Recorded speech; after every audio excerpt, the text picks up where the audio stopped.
because people like you realize that really you're sitting in this chair because somebody mentored you. That's all it is. You're not great, I'm not great. Somebody gave you a shot, and so you get to sit in this chair. And it's fascinating to me that that's how all of life works. I have a 17-year-old daughter, and she's really smart. And I didn't bring my puzzles with me today because I don't, but all of life is a puzzle. We're all trying to put this thing together and figure out, all right, how do I complete this puzzle by the time, say, I'm 25? Maybe 35 for a man, but because our brains don't work well. But how do we get this puzzle together so I can live my life? Well, my daughter's 17 years old, and she was born, we always tell her, you were born on third base and you think you hit a triple. But she was born on third base already. So she gets this puzzle as a baby, and there's this beautiful box, and it's still in its wrapper, and all the pieces are in there. And so as a baby, she gets to unwrap this puzzle box.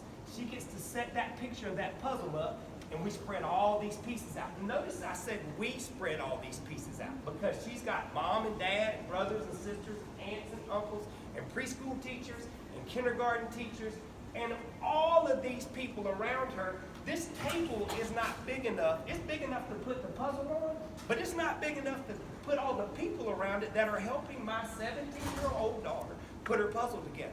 I mean, she has everybody in the world. And the funny thing about it is all those people who are helping her put the puzzle together have already put their puzzle together. And so they're done with their puzzle. They figured out their life kind of, and they're helping my little girl get this thing together. And I look, and my 17-year-old daughter's going into her senior year of high school, and her freaking puzzle's almost done. It's almost done already, and she's 17 years old. It's just shocking to me to look at. But I also mentor a child who is 16 years old at Carolina High School, and he was given a puzzle when he was born as well. But his puzzle is completely different because it just came in a plastic bag. He just got a puzzle in a plastic bag when he was born. Clear plastic bag. He didn't know what the thing's supposed to look like. And so when he was born, he sat down at this table, and he got his plastic bag, and he's dumped it out. And it's just a mess. And everybody around him in his life is all still trying to figure out their puzzle because they were given a puzzle in a clear plastic bag too. No picture of what this is supposed to look like. Nobody to help you out. And so you look at it and you say, that's overwhelming. I'm just going to go do something else. And so 2 years old becomes 4 years old, becomes 8 years old, becomes 16 years old, becomes 32 years old, becomes, if you make it to 64, maybe, but maybe you don't. And you're still left with a big pile of crap. It's useless. You don't even know if all the pieces are there to complete this thing. So why am I going to start it? Well, it didn't even come in a box. It's in a... So what am I going to do? Well, here's what we're doing at Mentor Upstate.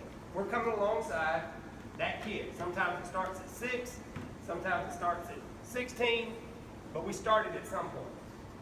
And we put our puzzle together, so we have a little idea of what this picture, he's supposed to have a box, so at least we can give him a little picture of what this puzzle is supposed to look like. Just a little one. It's still not as good as my daughter, which is completely unfair. It's still not that good. But they still have this little picture of a box right here. Because that picture is me. And some of my pieces are gone too, but at least I'm giving them a little something, right? And I have this great advice. I say, let's start finding the edge pieces. Right? Because, I mean, most of us can put the edge pieces. That's when I stop my puzzle most of the time because I'm not a grandma, so I'm not doing puzzles yet. But when I become a grandma, well, I'm never going to become a grandma. When I become a grandpa, I'm going to sit down and start doing the puzzle. So I can say, hey, man, let's start putting some of these edges together. And we start putting some edges together. And the first time I show him how to put an edge together, he can go do that by himself. He really can. And so when I come back the next week, he's got a little bit of this edge done because I'm just giving him a little advice and he took it. Here's what sucks about the whole deal. If I don't get him soon enough, and I just tell you, I didn't get mine soon enough. I didn't. We're going to help And he's going to at least get to build some edges. And maybe we'll put some colors together. But because he was born where he was born, he'll never, most likely, get to finish his puzzle like my daughter gets to do. But that doesn't mean I stop trying to help him out. Because he is just as important as my daughter. His IQ is probably close to the same as my daughter, which is super frustrating. That my daughter makes all A's and he makes all C's and D's. That's really frustrating, but I realize that I can't change that. I can just love him a little bit and teach him how to do some edges and teach him what it may look like to finish this puzzle. And when he's 20 or 30, he may finish that puzzle.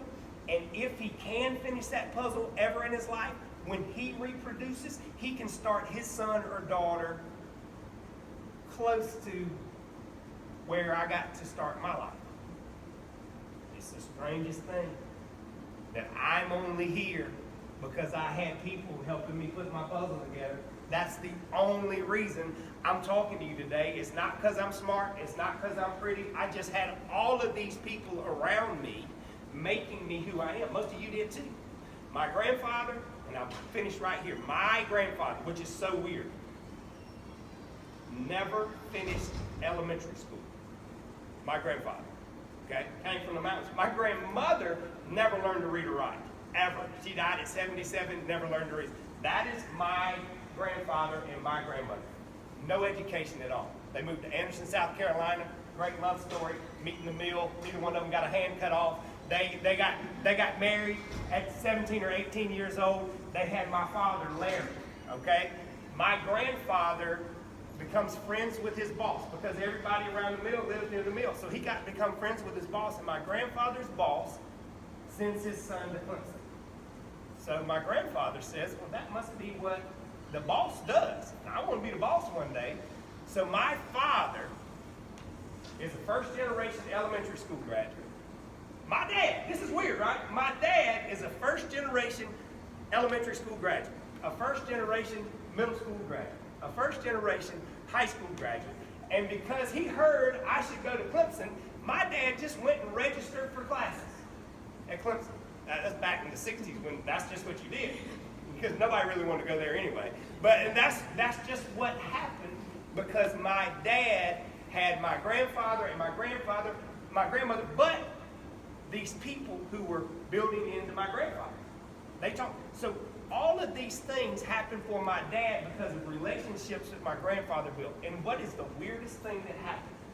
From these people that were in the hills of North Carolina, my father graduated from Clemson University with a mechanical engineering degree, bought a 65 Corvette as soon as he finished because the car salesmen were there at graduation trying to take your money, and my dad bid on that, and I don't blame him. It's a beautiful white 65 Corvette. And lo and behold, 2 months later, my mom fell in love with him because he had that 65 Corvette. I'm telling you, that's the only reason she married my dad. She's beautiful. My dad is an ugly freak. And all of a sudden, their life started because of a relationship that my grandfather had with his boss. One relationship, one life-changing relationship that showed my grandfather how to put some edges together. And then they had my older brother, who's a college graduate, my older sister, who's a college graduate, me, who's a college graduate, my little sister, who's a college graduate. And guess what? Our kids are filling in their puzzles already too, and it has nothing to do with any talent. It has to do with the relationships that my grandfather had. Is what made me do it. And his was just a little edge of a puzzle.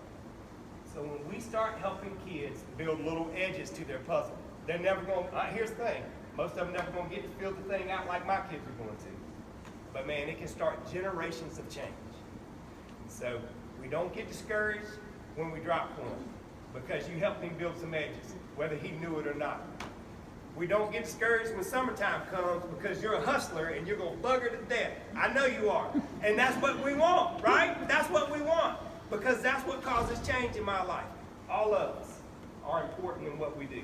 If you will recruit for us this summer, this school will be different by this time next year. you're the best recruiters that we have. People who are in it and know the kids and know they're in the community with some cards on the table. Jennifer hustles all summer long. We would love to see this thing explode at the beginning of the school year, and we'll see some really good things happen. Thank you for what you're doing. I really appreciate you guys and what you're doing. Thank you.